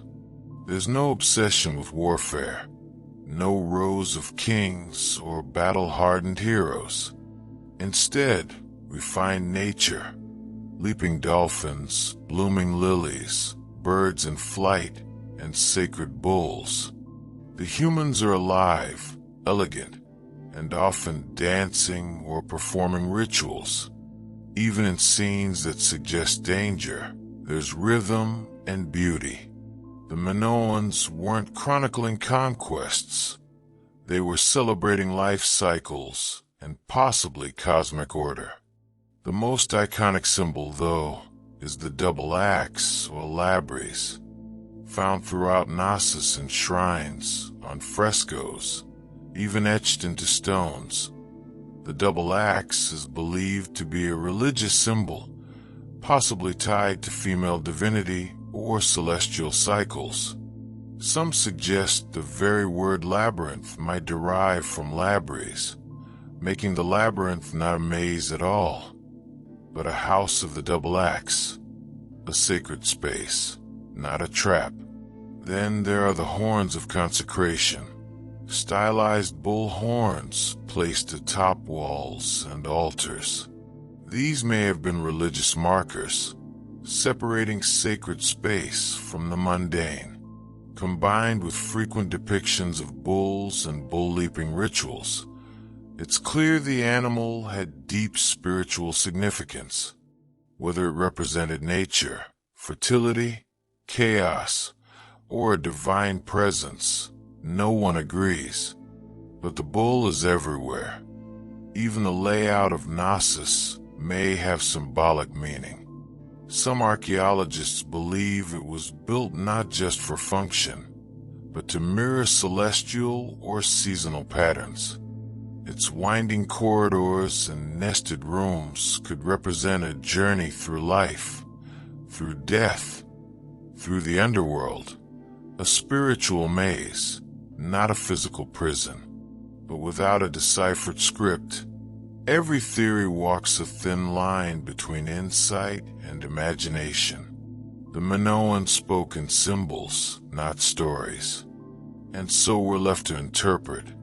What is Knossos saying? We hear the rhythms, we see the images, but the meaning remains just out of reach, like a thread unraveling into myth. Knossos is a ruin, yes, but it doesn't feel dead. Walk its corridors today, and you'll sense something humming just beneath the surface. Not ghosts, not gods, but echoes of myths, of lives, of questions that refuse to go away. Thousands of years after its fall, Knossos still holds us in its maze. Tourists wander its halls, archaeologists dig for answers, and writers spin new tales inspired by its shadow. The Minotaur may be myth, but the feeling of the labyrinth is real. We don't know who ruled Knossos. We don't know the names of its kings, queens, or priests. We don't know the prayers they whispered or the laws they lived by, but we know they loved beauty. We know they worshiped nature. We know they understood the balance between architecture and art, between ritual and reality. And we know they were the first. Before the Parthenon, before Rome, before the Hebrew temples or the Persian palaces, there was Knossos, a palace that was also a city that was also a temple that may have also been a story, because perhaps that's what the labyrinth really is. Not a prison, not a puzzle, a narrative carved in stone, a myth in architectural form. The legend of the Minotaur didn't arise from nothing. It came from this place, from the confusion of its corridors, the reverence of its bull rituals, and the awe it inspired in generations who tried to make sense of it. The Greeks turned it into a story. We turned it into archaeology. But at its core, Knossos has always been both. Today, we can walk its ruins in broad daylight. We can take photos, draw maps, and even reconstruct its frescoes. But the mystery hasn't vanished. The line between fact and legend still shimmers like heat over stone. Maybe that's why Knossos endures, because it doesn't give us all the answers. It reminds us that sometimes history isn't meant to be solved, it's meant to be felt. And Knossos, ancient, tangled, half-remembered, isn't just a place on a map. It's a question, one that leads us deeper with every step. And like Theseus, we're all still following the thread. Ancient engineers knew exactly what they were doing. The earliest rams were handheld. Teams of soldiers simply lifted a tree trunk and smashed it against enemy defenses like frenzied lumberjacks. But over time, the battering ram evolved. Engineers realized that mounting the ram inside a wheeled frame, often with a roof to protect the crew from arrows and boiling oil, turned it from a tool into a weapon of terror. The Assyrians, masters of siege warfare, turned rams into psychological weapons. Their siege towers combined rams with archer platforms, meaning a city's gates were being destroyed while defenders were under constant fire. Relief carvings from Nineveh show rams with pointed iron tips rolling up to the gates of rebellious cities like slow-moving gods of destruction. And it wasn't just the front door they were smashing. Rams were often used to breach weak points in walls, batter down watchtowers, or collapse gatehouses entirely. Their presence meant one thing: surrender or watch your defenses crumble like stale bread. The Greeks refined them. The Romans perfected them. Roman engineers built massive rams called ares, Latin for ram, suspended with chains or ropes inside enormous siege shelters. Some were so big they needed dozens of men to operate, and the rhythm of their swinging beam was said to sound like thunder rolling across stone. And yet, for all their brute force, battering rams required serious teamwork. Operators had to keep the ram swinging in sync, while also defending it from burning missiles, stones, and all manner of foul substances hurled from above. A stalled ram was a dead ram. Still, when a battering ram got going, really going, it was unstoppable. Wooden muscle versus human masonry. It was ancient physics, weaponized, and it was only the beginning of how engineers would make walls weep. If the battering ram was the brute, the catapult was the tactician. where rams smashed up close, catapults attacked from a distance, launching not just stones, but psychological dread. They were the first real artillery pieces in military history, and they revolutionized siege warfare by weaponizing physics in ways that felt almost magical to the enemy. The earliest catapults emerged from the Greek world around the 4th century BC, a product of brilliant minds who wanted to add range and momentum to warfare. Dionysius, the elder of Syracuse, a tyrant with a taste for cutting-edge violence, commissioned the first torsion-powered catapults, devices that used twisted bundles of sinew or hair as tension springs. These weren't slingshots for giants. They were precise instruments of siege terror. The genius lay in their mechanics. Engineers figured out that by twisting ropes tightly, often made from animal sinew, they could store enormous amounts of potential energy. When released, this force could hurl stones, javelins, or even flaming projectiles hundreds of meters. The two main types evolved quickly. The ballista, which launched massive bolts like a giant crossbow, and the stone-throwing catapult, which lobbed boulders over walls or directly at fortifications. Then came the Roman engineers, who never met a Greek idea they couldn't improve. They built catapults that could be broken down, packed onto carts, and reassembled on site. Portable siege engines for professional armies. Some Roman catapults could fire 60-pound stones at incredible speeds, capable of tearing through wooden gates, battlements, and occasionally unlucky soldiers. Catapults weren't just about destruction. They were about spectacle. Ancient generals used them to send messages, sometimes literally. Corpses were launched over walls to spread disease and fear. Severed heads were lobbed into besieged cities to shatter morale. In one chilling case, diseased bodies were fired into enemy territory as an early form of biological warfare. But catapults had their flaws. They were heavy, required skilled crews, and could be rendered useless by bad terrain.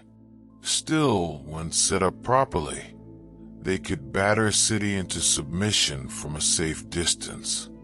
And for the first time in history, cities realized their thick stone walls didn't just need to withstand a ram.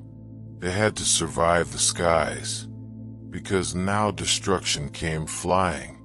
If the catapult was clever, the trebuchet was majestic, towering, creaking, and terrifying. It was the undisputed king of medieval siege warfare. When one appeared on the battlefield, it wasn't just a weapon, it was a statement. It said, "Your walls mean nothing." Unlike its tension-powered cousins, the trebuchet relied on gravity. At its core was a simple principle: a long swinging arm mounted on a sturdy frame with a heavy counterweight on one end and a sling on the other. Raise the weight, let it drop, and the arm would whip around, flinging the sling and its deadly payload in a high arc over enemy defenses. It was controlled destruction, precise, predictable, and devastating. The origin of the trebuchet can be traced back to early traction models used by the Chinese as early as the 4th century BC, where manpower replaced counterweights. But the counterweight trebuchet, the version that would rewrite siege warfare in Europe and the Islamic world, emerged in the 12th century, possibly through Byzantine or Muslim intermediaries. Once Europe got its hands on the design, it spread like wildfire through castles and crusades. The power was astonishing. A well-built trebuchet could launch 300-pound projectiles over 300 meters. Stones the size of furniture would crash into towers, pulverize walls, or crater enemy morale. But the real magic was in the arc. Unlike catapults, trebuchets could hurl projectiles over walls with finesse. This meant they weren't just smashing defenses. They were hitting courtyards, barracks, and supply depots inside. And it wasn't just stones. Trebuchets hurled everything. Diseased animals, burning pitch, pots of lime to blind defenders, even messages or insults wrapped around rocks. One legendary account from the siege of Stirling Castle in Scotland tells of Werewolf, a trebuchet so massive that the enemy surrendered before it was even fired. The king refused to accept the surrender, just so he could test the machine. But for all its destructive glory, the trebuchet wasn't fast. It took hours to build, minutes to reload, and demanded skilled engineers. Still, no other siege weapon combined range, force, and psychological horror quite like it. It was the medieval version of a slow-motion hammer from the heavens, and when that counterweight dropped, cities held their breath, while catapults launched from afar and battering rams smashed the gates. Siege towers took a more personal approach. They rolled right up to the enemy's front door and dropped off armed invaders. Imagine a wooden skyscraper on wheels, covered in wet hides to prevent fire, bristling with archers and spearmen. That was the siege tower, the ancient equivalent of an armored personnel carrier and a mobile fortress in one. And when one of these started rumbling toward your city walls, you knew that the real fight was about to begin. Siege towers weren't subtle. They were big, bold, and terrifyingly effective when used properly. The Assyrians may have been among the first to deploy them in the 9th century BC, but it was the Greeks and especially the Hellenistic kingdoms that took the design to theatrical extremes. During the siege of Rhodes in 305 BC, the Macedonian general Demetrius built a 9-story tower called the Helepolis, or Taker of Cities. It was over 100 feet tall, equipped with catapults, covered in iron plates, and moved by thousands of soldiers. It also broke under its own weight, but the ambition was unmatched. The logic behind siege towers was simple. Walls only work if you can't get over them. Siege towers eliminated that advantage by creating an elevated platform from which attackers could descend onto the battlements, bypassing gates and scaling ladders. From the top deck, archers could rain death down onto defenders, while troops on the lower levels prepared to board. But these towers weren't invincible. They were slow, vulnerable to mud, and prime targets for defenders with fire arrows, rolling boulders, or even sabotage terrain. Smart defenders would dig ditches, flood moats, or build secondary inner walls, known as counterscarp defenses, just to stop a tower's approach. Still, when they worked spectacularly. A breach in the wall was one thing, but having your own rampart suddenly crowded with enemy soldiers, that was chaos. Siege towers transformed the battlefield from a horizontal contest of strength to a vertical race for survival. They made height an asset and a liability. And once the gangplank dropped from a siege tower to the city walls, there was no turning back. It was time for hand-to-hand hell. While rams smashed and trebuchets soared, some of the most devastating siege tactics happened silently underground. Siege tunneling, or sapping, was the dark art of defeating a city by removing the ground it stood on. Literally, the idea was ancient and horrifyingly effective. Dig beneath the enemy's wall, prop it up with wooden supports, then set those supports on fire. When the timbers burned away, the tunnel collapsed, taking the foundation of the wall with it. One moment, your city stood strong.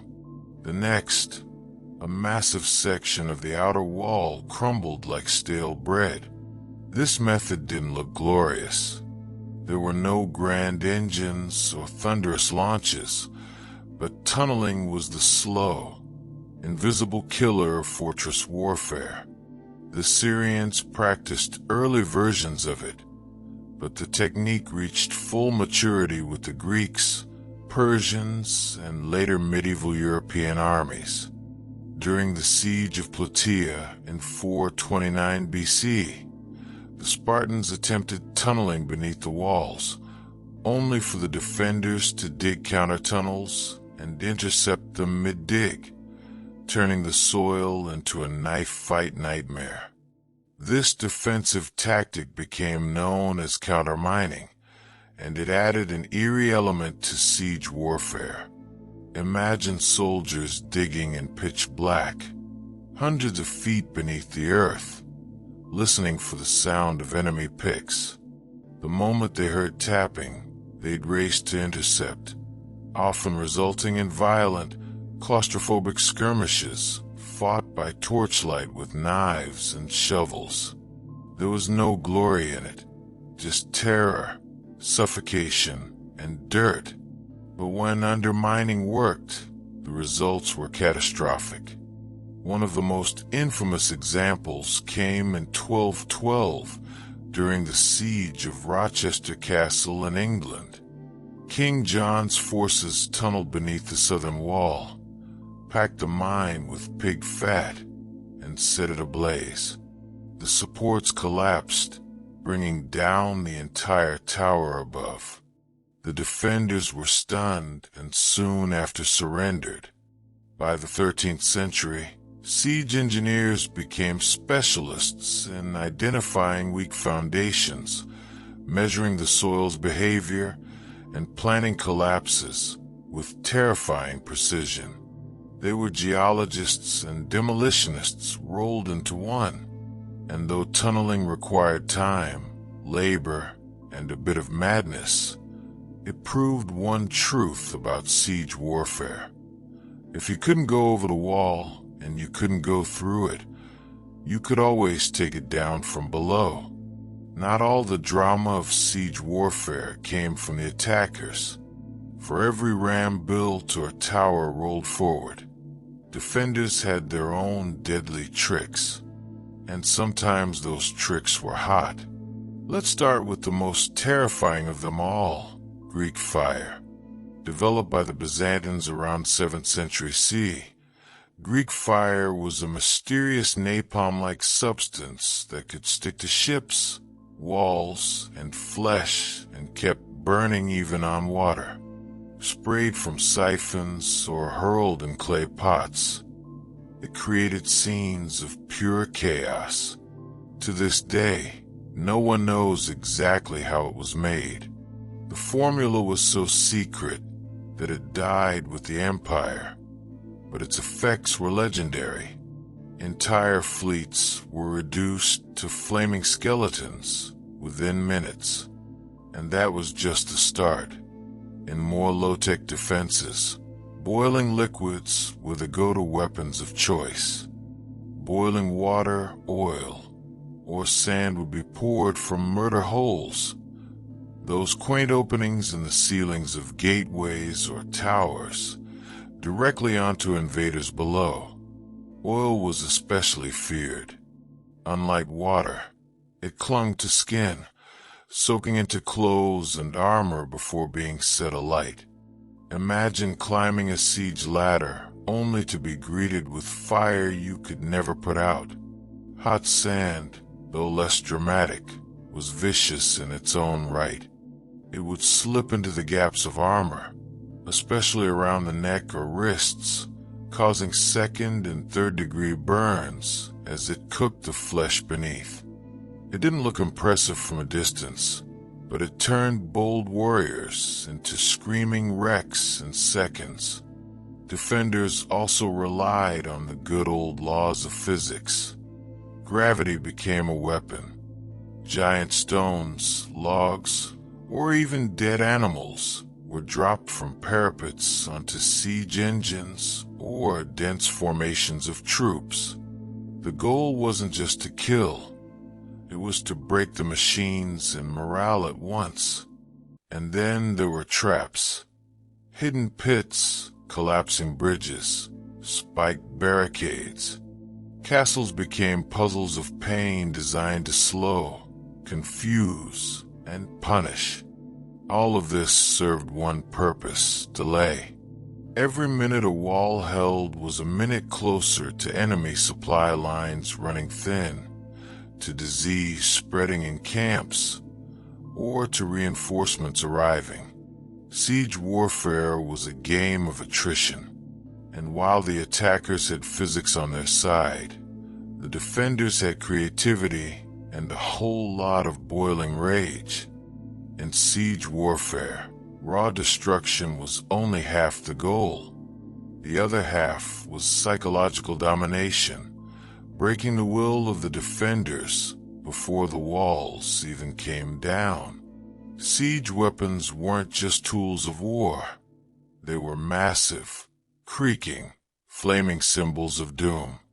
Every groaning wheel of a siege tower, every arcing boulder flung by a trebuchet was designed to plant one seed in the minds of those behind the walls. You are not safe. Ancient commanders knew this. The Assyrians paraded their siege engines openly, dragging them across deserts with grand fanfare. The Romans built their siege camps right in view of the enemy, letting defenders watch as battering rams were assembled and catapults tested. Siege was theater, and fear was part of the script. Sometimes the payloads themselves carried a message. Severed heads of messengers or generals would be launched over the walls, often still wearing their armor. At the siege of Constantinople, defenders were bombarded not only with rocks, but with bodies. Diseased corpses launched to spread panic and plague. During the Mongol siege of Kaffa in 1346, it's believed that hurling plague-infected corpses over the walls helped trigger outbreaks of the Black Death in Europe. The trebuchet wasn't just a weapon, it was an announcement. When one of these giants was rolled into place, everyone inside the fortress could hear it before they saw it. The creaking of winches, the grinding of ropes, the heavy thunk of the counterweight, like the heartbeat of an incoming storm. But the most dangerous part was the unknown. You never knew what was coming next. Would it be a rock, a barrel of fire, a rain of arrows, or just silence? Ominous, heavy silence as engineers adjusted their aim. Even the sounds became psychological weapons. The rhythmic thump of a battering ram or the sudden silence before a shot would drive defenders mad with anticipation. For commanders, the goal was to create despair, to convince the enemy that resistance was pointless, that their gods had abandoned them, that their walls were nothing but temporary obstacles in the path of fate. And when that mental dam finally cracked, the gates often opened without a fight, because in siege warfare, Sometimes the mind collapsed before the masonry. As gunpowder thundered onto the battlefield in the late medieval era, the age of traditional siege engines came to a slow, splintering end. But their legacy didn't vanish, it evolved. The invention of cannons changed everything. A single well-placed shot from a cannon could do in seconds what a trebuchet took hours to achieve.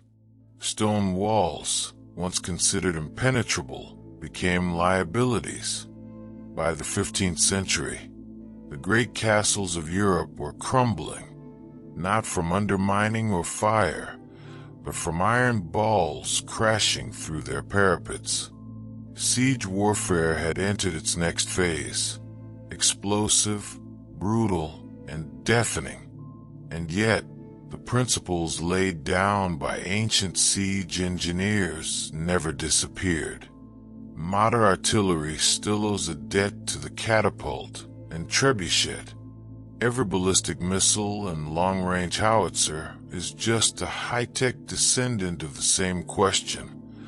How do you break what's meant to be unbreakable from a distance? Physics, trajectory, tension, and force, all discovered, tested, and perfected centuries before gunpowder ever entered the story. Even military psychology today, shock and awe, overwhelming firepower, visible dominance, has its roots in ancient siege tactics.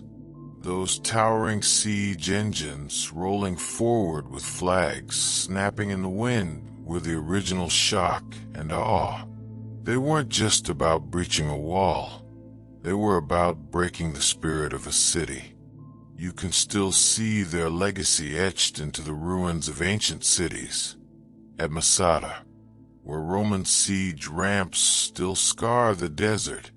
At Constantinople, where layers of walls stood for 1,000 years against every machine imaginable until cannon fire finally brought them down. At castles across Europe, where round towers and angled bastions tell the story of a world constantly redesigning itself to survive the next siege. And today, even in a world of drones and satellite-guided missiles, siege warfare hasn't vanished. It's just gone digital. Cities are still surrounded. Defenders are still isolated. Walls are now firewalls, blockades, or even media blackouts. But the soul of the siege remains the same. Someone wants in. Someone wants to keep them out. And both are willing to wait, build, and break to win. The battering rams are gone. The trebuchets are museum pieces. But the spirit of siege warfare, it's as alive and as destructive as ever.